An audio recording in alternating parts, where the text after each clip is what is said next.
오늘 이렇게 드보라 여선교회가 헌신 예배를 드립니다. 빨간색으로. 소가 가장 좋아하는 색깔이 빨간색이래요. 대부분 이 드보라 여선교회 회원들이 소띠, 그렇죠? 소띠. 우리 기관에서 열정적으로 또 이를 통해서 하나님께 기쁨을 드리고 영광을 돌리는 귀한 기관이 되어지기를 부탁을 드립니다. 헌신 예배를 계속 그러니까 반복적으로 드리기 때문에 제가 그냥 성경의 말씀을 강의로 이어서 나가려고 하고 있습니다. 왜냐하면 저도 목회에 계획되어지는 것이 있는데 계속 이렇게 하다가 중단하면 또 흐름을 잃어버려요. 지금 이제 오후 예배를 몇 주 못 드리니까 또 열왕기상하가 열왕기상의 왕들의 이야기가 좀 끊어졌어요. 가뜩이나 여러분들이 듣고도 금방 뒤돌아서면 잊어버리는데, 그잖아요? 듣고도 뒤돌아서면 잊어버려서 도대체 무슨 얘기인지 다시 얘기해도 처음 들은 얘기인 것처럼 여러분이 들어주니까 저로서는 상당히 고맙고 감사해요.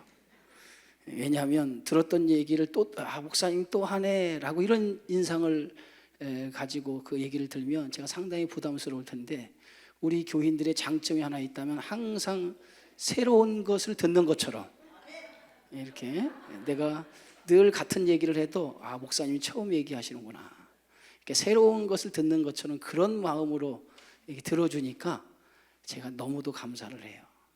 그렇잖아요.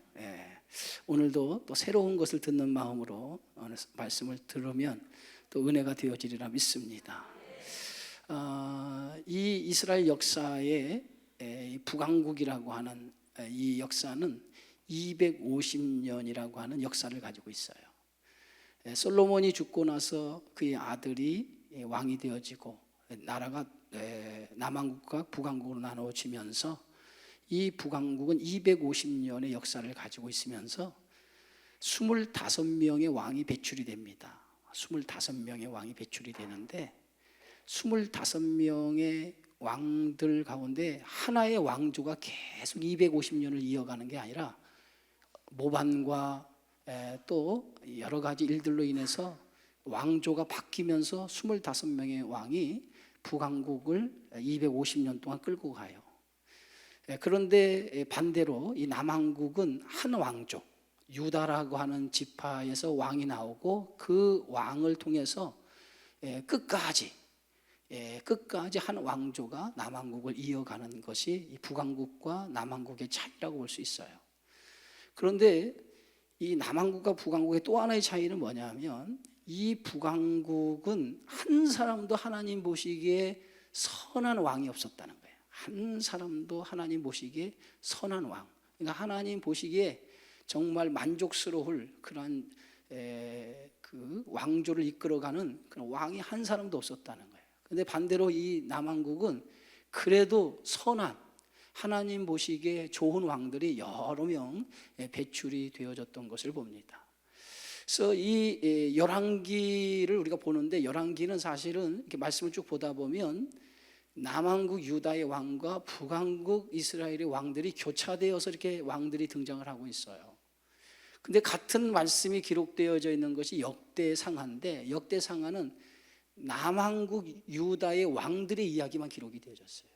그러니까 이 열왕기에 중복된 왕들의 이야기지만은 역대상에는 우리가 남왕국 유다의 왕들만 기록되어져 있다라고 하는 것을 생각하고, 보다 더 자세히 남왕국 유다의 왕들의 업적을 살펴보기 위해서는 역대상하를 보면 남왕국 유다의 왕들의 행적을 보다 더 자세하게 우리가 볼 수가 있습니다. 특별히 이 열왕기는 언제 기록됐느냐, 이 기록된 시점이 굉장히 중요해요. 그죠? 언제 기록됐다고 그랬어요? 처음 들은 것처럼 여러분 생각하면 돼요. 제가 여러 번 얘기했지만은 처음 들은 것처럼 이렇게 놀란 표정을 하면 제가 처음 들었다고 인정을 해요. 언제 이 이스라엘 이 열왕기 상하가 기록되어졌죠? 그래 처음 들었는데 이렇게 아는 사람은 있어요. 포로, 이스라엘 백성이 바벨론 포로로 잡혀가면서 그 포로기 시대에 이 열왕기 상하가 기록이 되어졌어요. 그러면 이 포로기 시대에 열왕기 상하가 기록되어졌다면 누굴 대상으로 이 얘기가 쓰여졌을까요? 누굴 대상으로 이 이야기가 쓰여져 있어요? 여러분이 지금 기록한다고 해도 아무런 소용이 없습니다. 왜냐하면 집에 가서 보지 않기 때문에. 그러니까 여러분이 그냥 듣고 마세요. 이 열왕기 상하를 누굴 위해 썼느냐? 포로기 시대에 썼다고 하는 것은 포로로 잡혀간 사람들을 위해서 쓴 책이라는 거예요. 포로로 잡혀간 사람들을 위해서 쓴 책. 그래서 이 왕들의 이야기는 어떻게 보면 이스라엘 나라의 역사예요. 역사를 통해서 지금 그들은 나라가 무너지고 포로로 잡혀간 이국 땅 바벨론이라고 하는 나라에 포로로 던져졌을 때에 자신들의 역사를 한번 뒤돌아보는 거예요. 역사를 쭉 뒤돌아보면서 왜 우리가 여기에 와 있는가라고 하는 것을 한번 그 역사를 돌아봄을 통해서 자기들의 모습을 발견하는 시간을 갖도록 하기 위해서 이 열왕기라고 하는 것이 기록이 되어진 거예요. 그러니까 열왕기를 통해서 지금 이스라엘 백성들이 왜 우리가 지금 이 나라를 잃어버리고 빼앗겨버리고 낯선 이방 땅에서 포로의 삶을 살아가고 갈 수밖에 없느냐? 왜 여기에는 뭔가 이유가 있는데 그 이유가 뭐냐라고 하는 것을 우리가 다시 한번 기억하고 되짚어보기 위해서 기록한 책이 열왕기라는 거죠. 그래서 열왕기의 역사를 쭉 보면서 우리가 포로로 잡혀갈 수밖에 없었던, 나라를 잃을 수밖에 없었던 이유가 여기에 있구나라고 하는 것을 역사라고 하는 것을 통해서 깨닫게 되어지는 거예요. 그래서 역사를 통해서 깨달아지면 어떻게 할까요? 다시는 그 역사가 반복되어서는 안 되죠. 그죠? 다시는 그런 역사를 통해서 역사가 반복되어지면 안 되고, 이제는 어떻게 해야 돼요? 우리가 정신을 차려서 다시는 이런 비극이라든가 이런 아픔이라든가 이런 어려움이 우리에게 찾아와서는 안 되겠다라고 하는 것을 경각시켜주기 위해서 쓰여진 그 책이 바로 열왕기 상하, 왕들에 대한 이야기다라고 생각하면 돼요. 좀 말씀을 듣고 이해가 되면 고개라도 끄덕거리세요. 그냥 몰라도 그냥 졸아서 그냥 끄덕거리지 마시고 그냥 좀 이해했다 그러면은 여러분들이 좀 그래도 좀 긍정의 표시를 해야지. 아무 감정 없이 이렇게 하면 저는 속으로 그렇게 생각합니다. 저 사람이 꿈나라에 가 있구나 이렇게 생각을 해요. 그래서 오늘 우리가 지금 북왕국 역사와 남왕국 역사를 교차해서 말씀을 드리고 있지만, 오늘 이 열왕기상 16장에는 몇 명의 왕이 등장을 하면, 제가 16장 한 장을 이제 다 오늘 말씀을 보는데 여기에는 5명의 왕이 등장을 해요.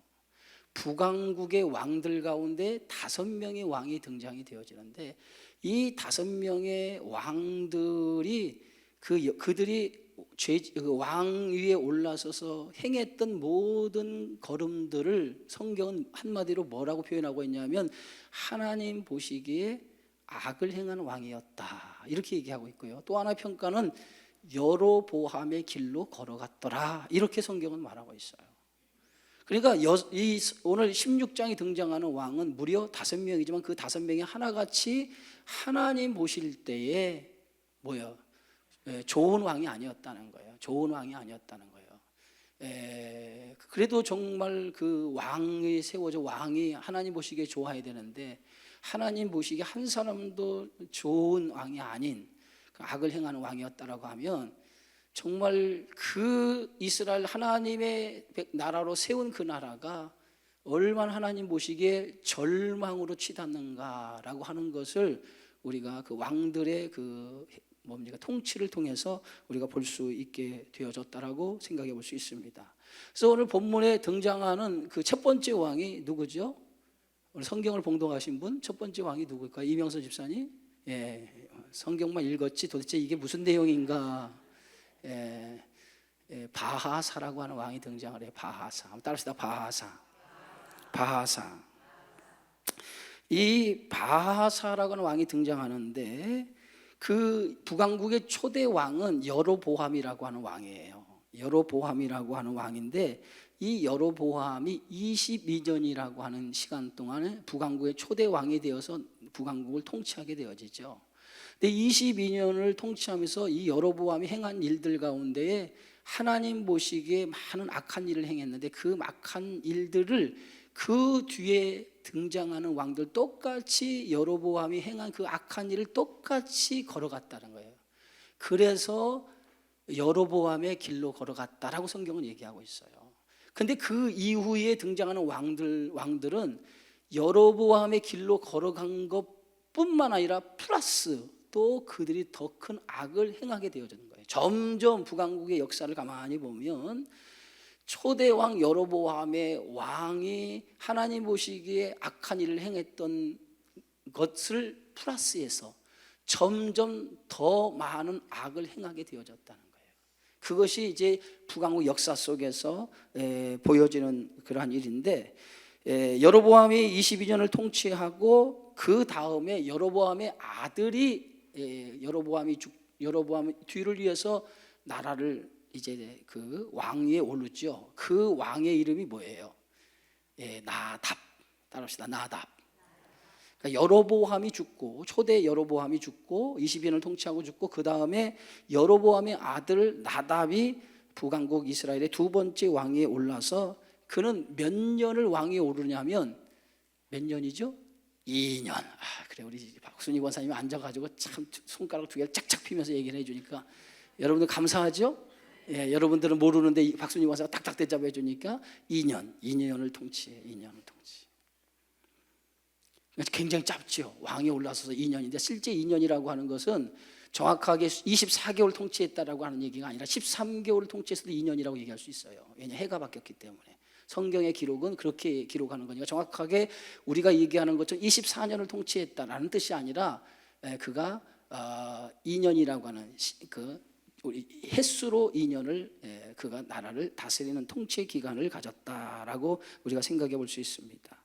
그리고 난 다음에 나답이 죽고 나서 그 오늘 성경의 말씀에 보면 누가 나라를 왕위에 오르냐면 바하사라고 하는, 이제 그 여로보암 왕조는 이 두 대밖에 못 가요. 여로보암과 여로보암의 아들로서 그 왕조가 끝이 나. 그러니까 우리가 왕조가 5대 갔다면 이것을 뭐냐면 첫 번째 왕이 올라서 첫 번째 아버지가 처음으로 왕이 됐다면 그것은 무슨 아버냐? 여로보암의 왕조인 거야. 가지고 5대까지 가면 여로보암의 왕조가 5대까지 간 거야. 성경에 보면 오므리 왕조 이렇게 나오죠. 그럼 오므리 왕조라고 할 때는 오므리가 초대 왕이고 그 아버지가 왕이 됐고 그 다음에 그 아들들이 계속 몇 대까지 갔느냐, 그 몇 대까지 가면 그것을 다 뭐라고 하냐면 아버지의 이름을 따서 오므리 왕조 이렇게 얘기하는 거예요. 그러니까 유다는 다윗의 아들 솔로몬, 다윗을 이어서 솔로몬이 왕이 되고 그 다윗의 왕조가 계속 어디게 갔어요? 끝까지 간 거예요. 그러니까 이게 유다 왕조란 말이에요. 다윗의 왕조라고 얘기할 수 있어요. 그러나 북왕국은 끝까지 한 왕조가 간 적이 없어요. 여로보암도 2대에 끝나. 그리고 누가 들어서냐면 이제 오늘 성경의 말씀에 보면 이 바하사가 이 왕이 되는데, 이게 아히야의 아들 바하사가 왕이 되어서 그가 몇 년을 통치하냐면 몇 년이요? 24년.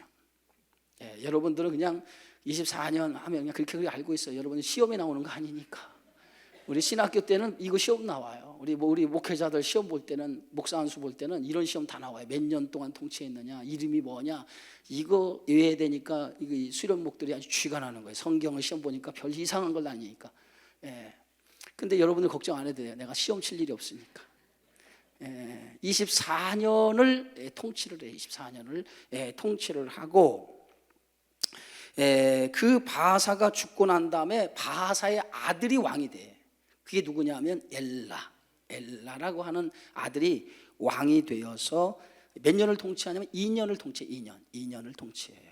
2년을 통치하는데 그 엘라가 2년을 통치하면서 신하가 반역을 일으켜 왕의 자리를 찬탈하기 위해서 모반을 일으킨단 말이야. 그 모반을 일으키는 그 사람이 누구냐면 그 엘라의 신하 가운데 모반을 일으켜서 왕의 자리에 오르는 사람인데, 이 사람이 누구냐면 시므리야. 이 시므리라고 하는 사람이 그 반역을 일으켜서 왕 엘라를 죽이고 그가 왕위에 올라요. 왕위에 올라서 그가 얼마 동안 왕의 자리에 있느냐, 성경에 보면 이 사람은 7일 동안 왕의 자리에 올라. 7일 동안, 7일간. 그러니까 이 사람은 7일 천하로 끝나는 거예요. 왕의 자리가 7일 천하로 왕의 자리가 끝나. 그리고 난 다음에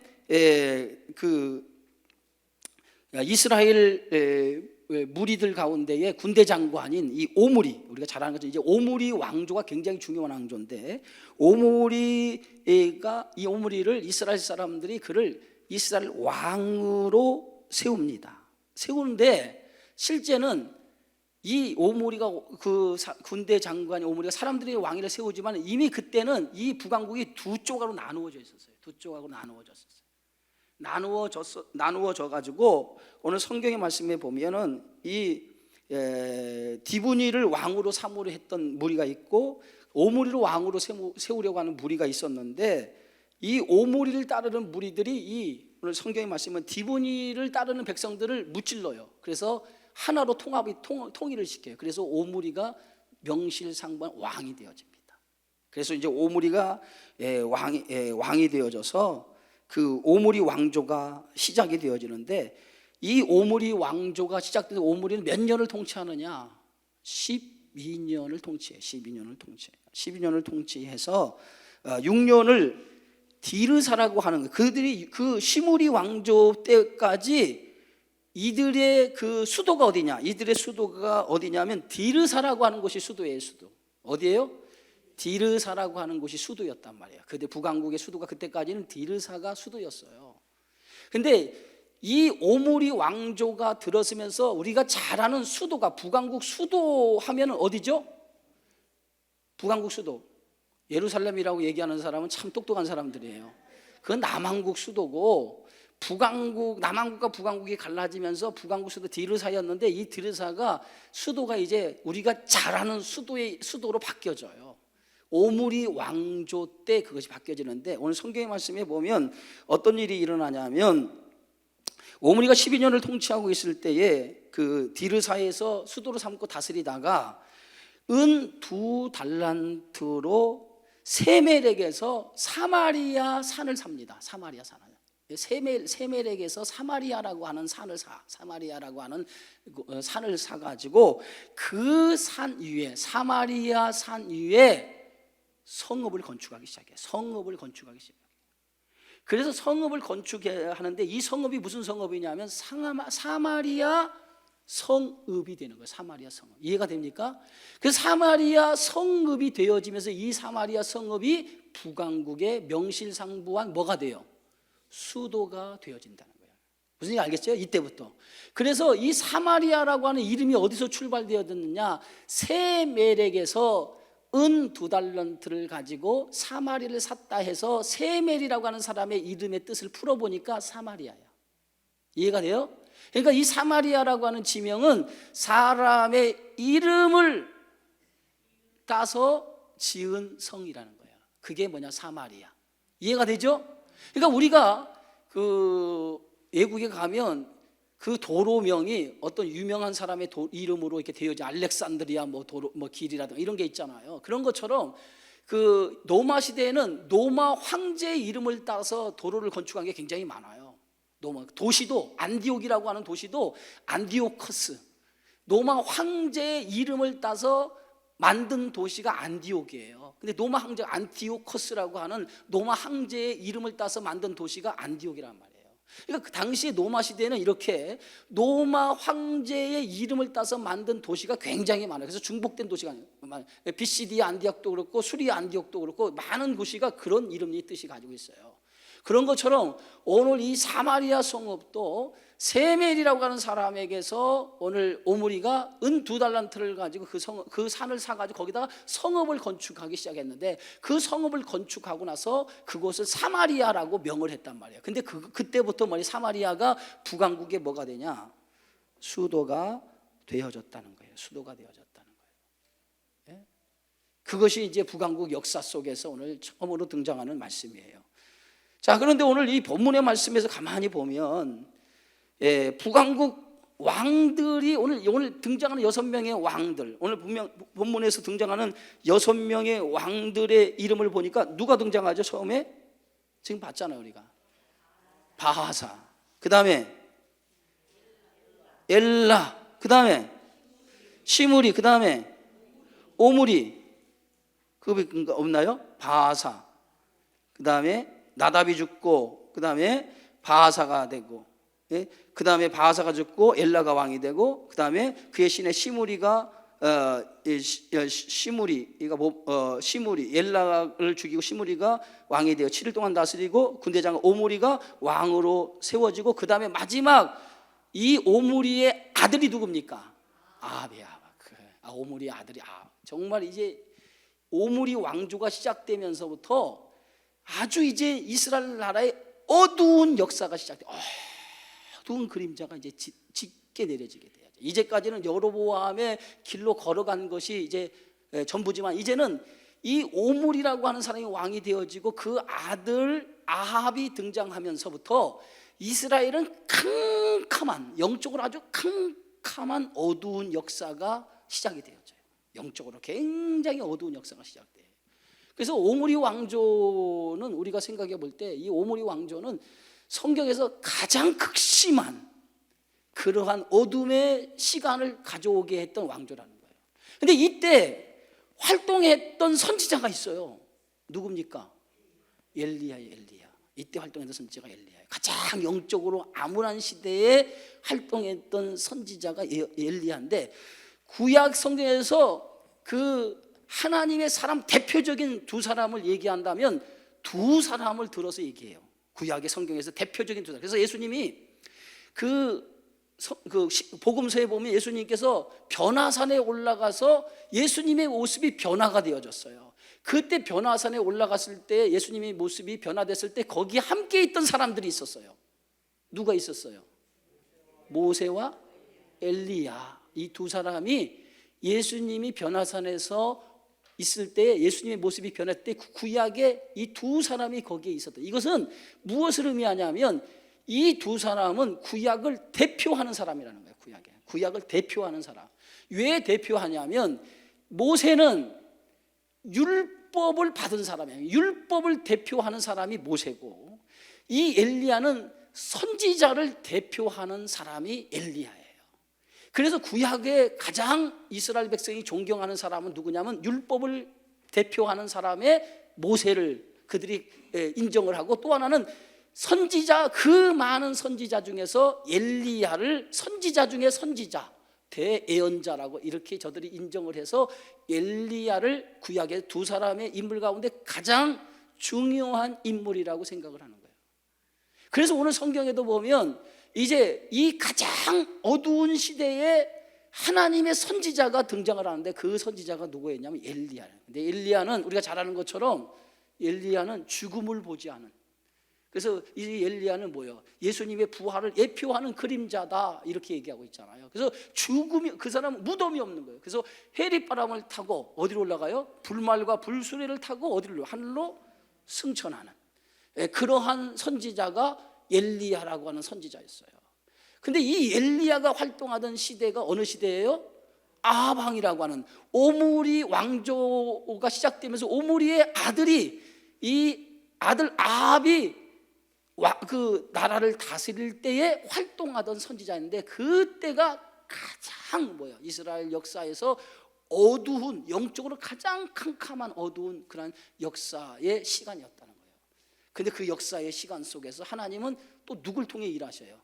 거기서 불을 밝히는, 빛을 밝히는 하나님의 사람 엘리야를 통해서 그 어두운 역사 속에서 하나님의 메시지를 들고 쓰게 되어진다는 거예요. 그러니까 어떻게 보면 세대가 어두울 때에 하나님은 그 어두움 속에서 반드시 하나님이 부르시는 사람이 있는 거예요. 그게 누굴까요? 그게 누구예요? 엘리야. 근데 그 엘리야가 누구예요? 저와 여러분이에요. 시대가 어둡다고 해서 그 어두운 시대에 하나님의 역사가 멈추느냐? 그렇지 않은 거예요. 우리가 이 하나님의 역사는요, 언제나 어두운 시대나 밝은 시대 할 것을 하나님의 역사는 멈추질 않아요. 제가 지난번에 그런 얘기를 했지만은, 오늘 성경의 구약 성경의 마지막으로 끝나는 책이 무슨 책입니까? 말라기예요. 말라기. 여러분이 그래도 좀 아는 척은 해야지. 말라기 뭐예요? 구약 성경의 마지막 책이 뭐예요? 말라기로 끝내. 그래서 성경이 구약 성경에 몇 권이냐 물어보면 알죠? 몇 권이에요? 예, 막 안 나오는 사람은 아는데 입이 좀 둔해서 안 나오는 거예요. 내가 잘 알아요. 39권. 신약 성경 몇 권이에요? 27권이에요. 27. 그래서 우리는 이렇게 외웠어요. 39, 27 이렇게 외웠어요. 외울 때 39, 27이다 이렇게 외웠어요.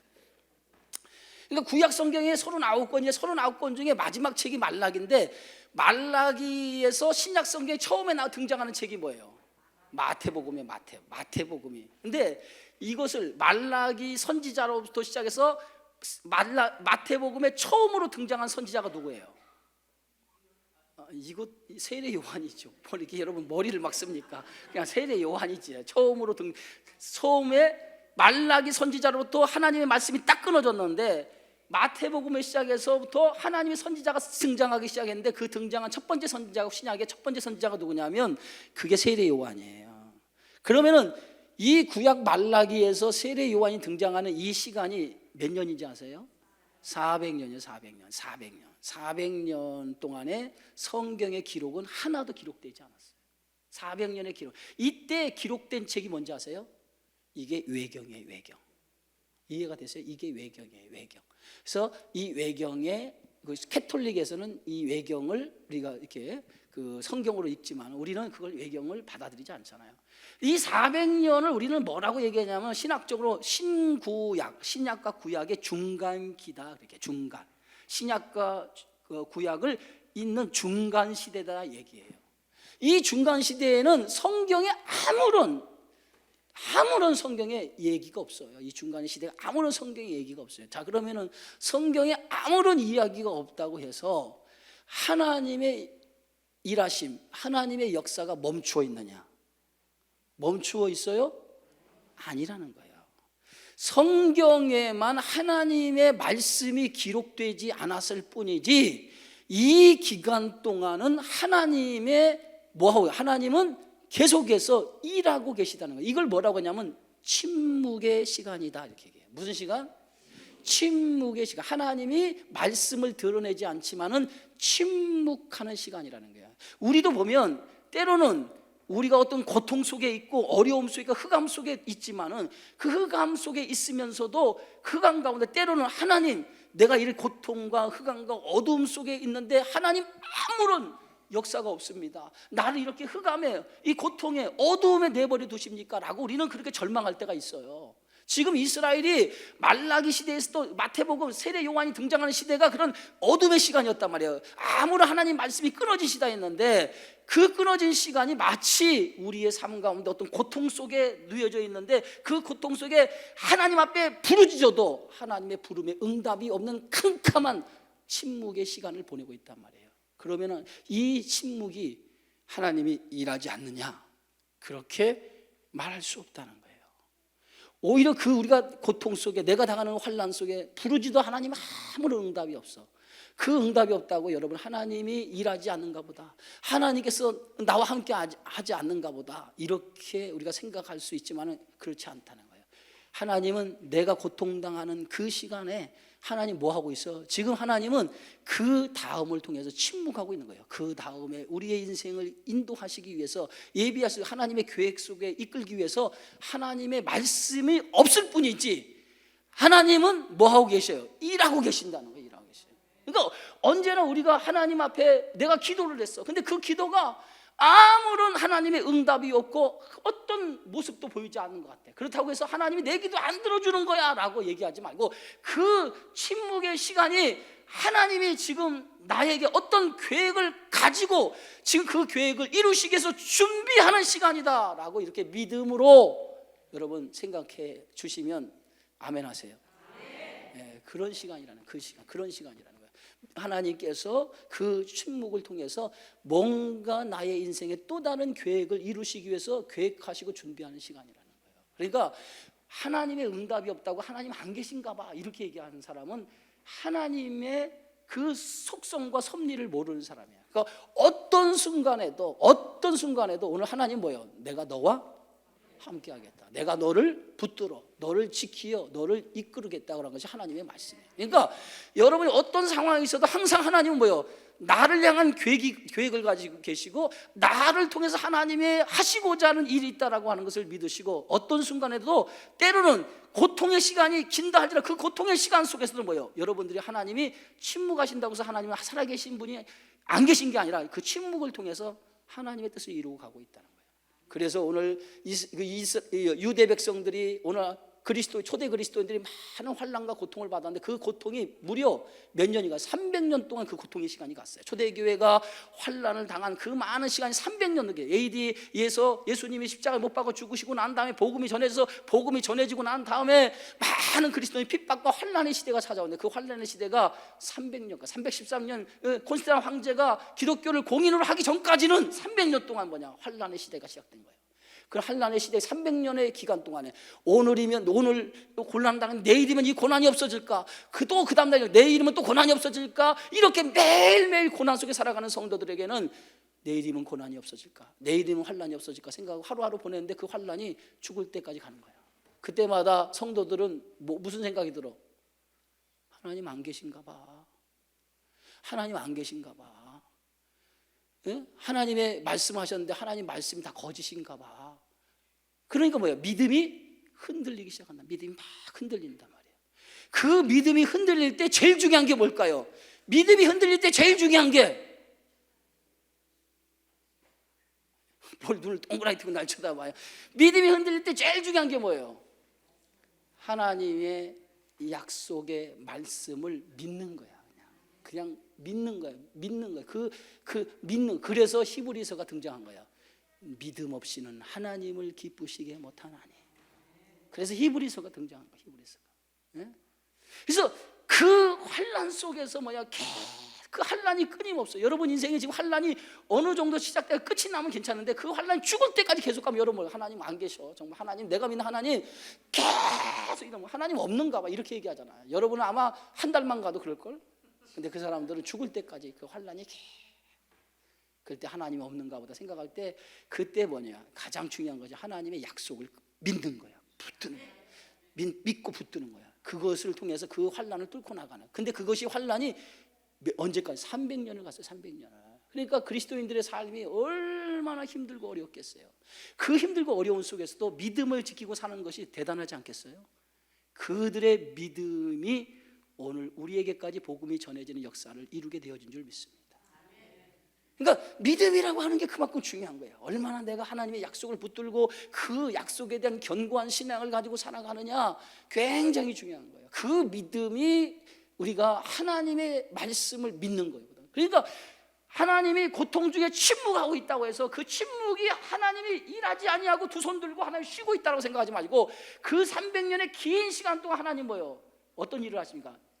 모든 백성을 구원하시는 구원의 작업을 하시는데, 콘스탄틴 황제를 통해서 국교로 만드는 하나님 역사가 그 세밀하게 그 뒤에서 하나님 역사가 시작되었다는 거예요. 믿으십니까? 그러니까 우리의 눈으로는 하나님의 이 놀라운 이 섭리를 우리 눈으로 몰라요. 우리는 당장 눈앞에 보여지는 것만 우리는 인식하고 살아갈 수밖에 없어요. 그러다 보니까 당장 눈앞에 보이는 것만, 현실만 보고 살아가기 때문에 현실 넘어 있는 세계를 잘 못 봐요. 그런데 거기에 눈이 열어져야 될 줄 믿습니다. 거기에 눈이 열어지시기를 주의 이름으로 축원합니다. 눈이 열어지는 게 뭐야? 그 믿음의 눈을 갖는 거예요. 믿음의 눈을 갖는 거. 믿음의 눈을 갖는 게 그게 눈이 열어지는 거예요. 오늘 아브라함에게 뭡니까? 동서남북을 바라보라. 동서남북을 봐. 내가 너를 이와 같이 이 땅을 너에게 주리라. 하늘을 바라보라. 하늘의 별처럼 너의 후손이 이와 같이 많으리라. 믿음의 눈을 가지라는 거예요. 믿음의 눈. 하나님이 그렇게 하겠다는 거예요. 믿음의 눈을 가지라. 그 믿음의 눈을 가져야만이 그 너머에 있는 하나님의 역사에 눈이 열려지고 하나님의 역사를 바라보는 그러한 사람이 되어져요. 요셉이 자기를 종으로 팔을 때, 형들의 시기와 질투의 종으로 넘겨져 애굽의 종으로 팔려갈 때는 이것이 형들의 미움과 시기와 질투, 자기 인생에 당하는 환난이요 고통이요 역경이로만 알았단 말이에요. 왜 내 인생에 이런 환난을 당해야 되냐, 이런 고통을 당해야 되냐, 감옥에 갇혀 이런 환난과 고통을 왜 당해야 되느냐, 이렇게 생각했어요. 그런데 보세요, 중요한 거 하나는, 이거 알려줘도 되나? 요셉이 감옥에 갇혀 있을 때에 애굽의 바로 왕이 바뀌어져요. 애굽의 그 왕이 왕을 뭐라고 부르냐면 바로라고 부르는데, 그 바로 왕이 또 다른 바로 왕가 등장하는데, 그 바로 왕이 힉소스 왕이 등장을 해요. 힉소스 왕 바로가 등장. 근데 이 힉소스 왕은 야곱의 후손 가운데 세겜 족속의 후손이야. 그거예요. 여러분, 그런데 얼마나 하나님의 세밀하신지 모르냐면, 요셉이 감옥에 갇혀 있는 동안에, 이것은 역사적으로 공부하지 않으면 안 되는데 여러분 잘 봐요. 이 요셉이 감옥에 갇히잖아요. 누구의 누명을 쓰죠? 보디발의 아내의 누명을 써서 감옥에 갇히게 되어지는 거예요. 근데 이 기간이 몇 년이에요? 이 기간이 몇 년이에요? 성경에 2년이잖아요. 성경의 성경의 이 기간에 이제 감옥에 갇혀 있는데, 이 기간 동안에 뭐냐면 예굽 나라의 정변의 역사가 시작되고 왕이 교체되는 시간이 되는 거예요. 그런데 이때 요셉이 거기서 감옥의 생활을 하지 않았더라면, 그가 그런 환란에 장사했다면 바로 그가 예굽의 왕궁에 들어섰다면 예굽이 총리 대신 될 수가 없었어. 그런데 누구의 계통이? 힉소스 왕이 예굽의 왕이 되면서 셈족의 계통, 야곱의 후손의 계통이 왕이 되면서 거기서 꿈을 꾸는 왕의 신하의 꿈을 해석함으로 인해서 누구에게 그 얘기가 전달돼? 힉소스 왕 생겜 족속의 왕에게 이 얘기가 전달되니까, 그 사람이 딱 들어보니까 꿈이 누구야? 요셉? 그게 누구야? 야곱의 아들. 그러니까 결국은 뭐가 됩니까? 그 안에 하나님은 요셉을 하나님의 역사에 경영에 쓰기 위해서 뭘 바꿔놨어? 그래. 임금을 바꿔놨다고 하는 것은 하나님이 역사를 바꿔놨다는 거예요. 하나님의 역사를 이루기 위해서 거기에서 세밀하게, 인간은 고통 속에 있어서 그 너머의 역사를 보지 못했지만, 하나님은 너는 잠시 감옥에 있어. 그러나 감옥에 있는 동안 내가 너를 통해서 어떻게 일하시는 환경을 만들어 놓게. 이게 하나님이야. 믿으면 아멘 하세요. 이게 하나님이란 말이에요. 우리는 모르지만 하나님은 그렇게 일하신단 말이에요. 그렇게 하나님은 역사하시는 거예요. 그 너머 요셉이 나중에 형들의 미움과 시기와 질투에서 넘겨서 팔렸지만, 나중에 이 눈이 열려져. 하나님의 경영에 눈이 열리니까, 그가 요셉이 이렇게 고백하죠. 하나님의 눈이 열리니까, 당신이 형제들을 상봉하면서 형들이 나를 이곳에 팔았지만은 형들이 판 것이 아닙니다. 형들이 나를 미워해서 시기하고 질투해서 파는 것 같지만 그렇지 않습니다. 이것은 하나님이 이때를 형제들을 구원하시고 형제들을 통해서 하나님의 계획을 이루어 가시기 위해서 나를 먼저 예굽에 보낸 것입니다. 이게 뭐냐면 하나님의 믿음의 역사에 눈 열어진 사람의 고백인 거예요. 고난 속에서도 미래의 눈이 열려진 사람은, 그 고난 너머에 하나님의 섭리와 계획을 보는 사람은 그 속에 넘어 있는 하나님의 역사를 보기 때문에 그 성도는 항상 불평하거나 원망하지 않아요. 그 속에 하나님의 계획을 믿음의 눈으로 바라보는 사람은 항상 하나님의 말씀 앞에, 그 큰 경륜 앞에 감사하고 그 경륜 앞에 순종하며 살아가는 성도가 되어지는 줄 믿습니다. 그게 참된 믿음의 성도라는 거예요. 그러니까 언제나 우리의 어떤 고난이 있고 고통이 있어도 그 고난과 고통이 우리의 인생에 그것이 전부라고 생각하면 안 되고, 항상 우리는 믿음의 눈을 갖자. 믿음의 눈을 가져 그 너머 하나님이 경영하시고 섭리하시는 역사를 바라볼 줄 아는 믿음의 성도가 되어지기를 주의 이름으로 축원합니다. 그래서 오늘 이 아방 시대에 하나님께서 그 어두운 시대에 그 밝은 빛을 비치는 엘리야라고 하는 선지자를 등장시키잖아요. 그런데 그 아방의 그 죄가 어떤 죄입니까? 아방은 이전보다 더 많은 악을 행했다, 성경 기록하고 있어요. 그리고 그뿐만이 아니죠. 아합이 사마리아 성읍을 수도로 삼고, 그리고 그뿐만이 아니죠. 그가 이세벨을 시돈 사람의 딸 이세벨을 아내로 삼아. 이 시돈이라고 하는 지역은 두로와 시돈의 지역. 우리 성경의 말씀에 보는 거, 이 두로 시돈은 그들이 믿는 신앙이 있어서, 그들이 믿는 신이 있는데, 이 신이 뭐냐면 바알이라고 하는 신. 이 바알은 풍요를 가져다는 신이에요. 풍요를 가져다는 신. 이 풍요를 가져다는 신을 믿었어요. 그게 뭐냐면 바알 신이었어요. 근데 우리가 성경에 보면 여기에다 아세라상을 세웠다 그래서 아세라상을 세웠다.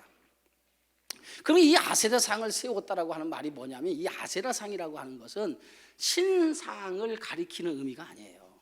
우리가 잘못 생각하면 아세라상이니까 신상을 의미는 게 아니라, 이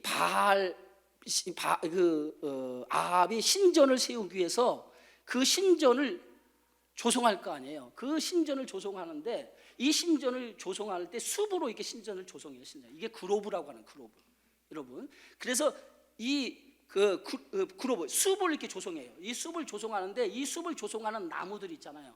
이 나무들 안에 바알이라고 하는 신전을 세운 거예요. 그렇기 때문에 이 그로브 나무들 숲을 조성하면서 숲을 조성하는 이 나무들을 세우는데 이 나무들이 바알 신전을 세우는 숲을 조성하는 나무들 때 이 나무 자체가 뭐라고 생각해서 그들은 거룩하게 생각했다는 거예요. 이해가 됩니까? 그래서 그 나무가 그들은 뭐냐 하나의 우상이 되어진 거예요. 이해가 되겠어요? 무슨 말인지 알죠? 그래서 그 아브라함도 창세기에 보면 아브라함도 그 단을 쌓고 거기에다가 이렇게 숲을 조성해. 하나님의 그 대단한 숲을 조성한단 말이에요. 그 숲을 조성해서 거룩한 신전으로 만든단 말이에요. 그런 것처럼 이 바알을 섬기는 사람들이 바알 신전을 세우면서 거기다 숲을 조성하고 거기다 숲을 조성하는 나무들을 신전 안에 있기 때문에 그 나무들 사람들이 거룩한 나무 이렇게 생각해서 그 신전에 세워진 그 나무들을 우상시했다. 그게 아스다롯이다. 이해가 되겠죠? 이해가 됩니까? 네, 그게 아스다롯이다 라고 생각하면 돼요. 그래서 그 아스다롯을 그들이 나중에는 섬기게 되어지고, 그리고 마지막 한 절만 하고 끝냅시다. 시간이 많이 나가니까. 자,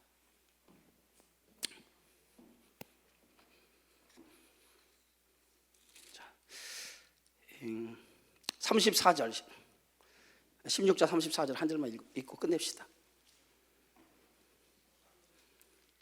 자, 우리 함께 읽습니다. 시작. 그 시대에 베델 사람 히멜이 여리고를 건축하였는데 그가 그 터를 쌓을 때 맏아들 아비람을 잃었고 그 성문을 세울 때 막내 아들 수굽을 잃었으니 여호와께서는 눈의 아들 여호수아를 통하여 하신 말씀과 같이 되었더라. 그래서 이 아하방의 한 일 가운데 하나가 뭐냐면 여리고성을 재건한 거예요. 그러니까 이 아하방은 뭐냐면 이전 왕보다 더 악을 행했는데 바알의 딸 이세벨을 아내로 삼아서 그 이세벨이 믿던 신을 북왕국에 가지고 오고 그 신전을 전국에 세우기 시작한 거예요. 그게 뭐냐면 바알 신전이야. 그 바알 신전을 세우고 사마리아 성읍에다도 뭘 세웠어요? 거기다 바알 신전을 세우고 아까 얘기한 것처럼 아스타로스를 거기다가 조성을 해서 그 거기다가 신전에 그것들을 섬기도록 만들었단 말이에요. 그리고 마지막으로 뭘 건축했어요? 여리고 성읍을 건축했다. 여리고 성을 건축했다. 그러면 보세요. 여리고 성을 건축했는데 이것은 여리고성이라고 하는 것은 뭐냐면 이스라엘 백성이 가나안 땅을 점령했을 때에 가장 첫 번째 점령한 그 성읍이 뭐예요? 여리고예요. 가나안 땅에 들어갈 난공불락과 같은 그 성읍을 점령했단 말이에요. 근데 그 여리고라고 하는 그 땅은 이스라엘 백성이 가나안 땅에 들어가서 첫 번째 점령한 성읍이라. 그런데 오늘 이 가나안 땅이라고 하는 것은 뭘 우리가 상징하는 거냐? 이것은 뭐냐면 이 가나안 땅이라고 하는 것은 천국을 얘기하는 것이 아니라 그리스도인들이 살아가는 삶의 현장을 가리키는 거예요. 그런데 그 그리스도인들이 살아가는 삶의 현장은 이 가나안 땅과 같은, 이 가나안 땅이 우리가 꼭 가나안 땅을 붙일 때 뭐라고 붙여요? 젖과 꿀이 흐르는 땅. 제가 얘기했죠. 젖과 꿀이 흐른다는 의미는 뭐라고요? 하나님의 통치가 있는 곳이기 때문에 젖과 꿀이 흐르는 거라고 했잖아요. 그건 분명히 여러분 기억하고 있어야 돼. 젖과 흐른다라고 하는 것은 하나님의 통치가 있기 때문에 젖과 흐르는 땅이지, 그걸 그냥 있는 그대로 그 땅이 비옥하고 아름답고 좋아서 젖과 꿀이 흐르는 땅이 아니에요. 여러분들이 이스라엘 땅에 가면 돌무더기 같은 땅이라니까. 그런데 그 땅을 젖과 꿀이 흐르는 땅이라고 하는 것은 그 땅은 누가 통치해? 하나님의 통치가 있는 곳에는 젖과 꿀이 흐르는 땅이에요.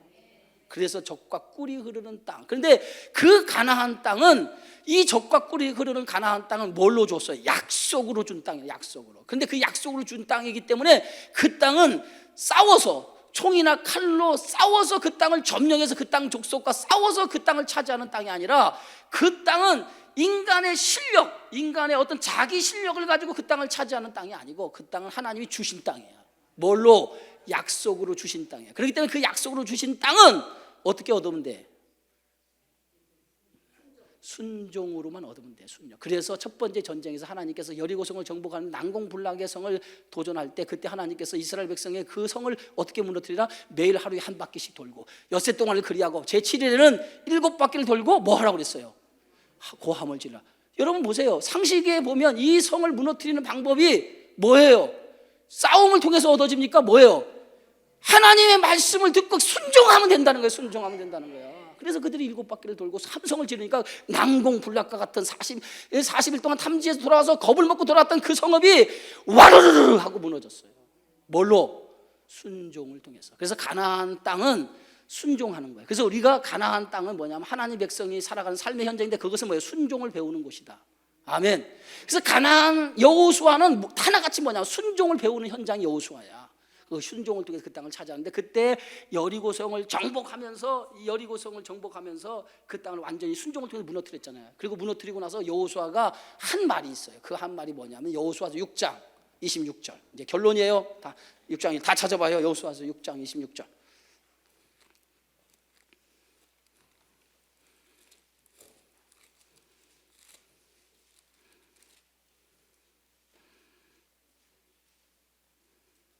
자, 여호수아 6장 26절 다 찾았죠? 자, 우리 10초 이상 넘게 걸린 사람은 성경을 평상시에 안 보는 사람이라 내가 그랬어요. 6장 26절 시작. 여호수아가 그때에 맹세하게 이르되 누구든지 일어나서 이 여리고성을 건축하는 자는 여호와 앞에서 저주를 받을 것이라.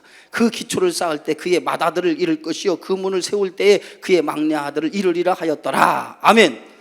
여리고성을 무너뜨리고 여호수아가 뭐라고 선언했습니까? 앞으로 이 여리고성을 건축하는 사람은 누가 그 건축하는 자는 누굴 잃어요? 하나님 앞에 저주를 받는데 그 저주가 뭐냐?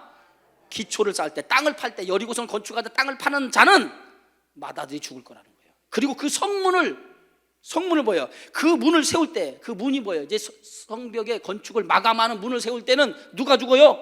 막내 아들이 죽을 것이다. 이게 하나님의 그 여호수아 예언이에요. 그런데 오늘 보세요. 열왕기상 몇 장? 16장. 우리가 봤을 때에 그 시대에 이 아하방이 그 시대 베델 사람 히엘이 여리고를 건축하네. 아방이 여리고를 건축하기로 했어요. 근데 그 건축을 누가 시켰냐? 히엘 사람 앞에 건축하라고 시켰는데 그 기초를 쌓을 때 누가 죽었어? 그의 맏아들이 죽었어. 성문을 다 짓고 성문을 달 때 누가 죽었어? 또 누가 죽었어요? 막내 아들이 죽었어요. 그러면 정확하게 하나님이 여호수아를 통해서 선언한 말씀이 이루어졌어? 안 이루어졌어? 이루어졌어요. 정확하게 하나님의 말씀이 그대로 이루어진 거예요. 하나님 말씀이 그대로 이루어진 거예요.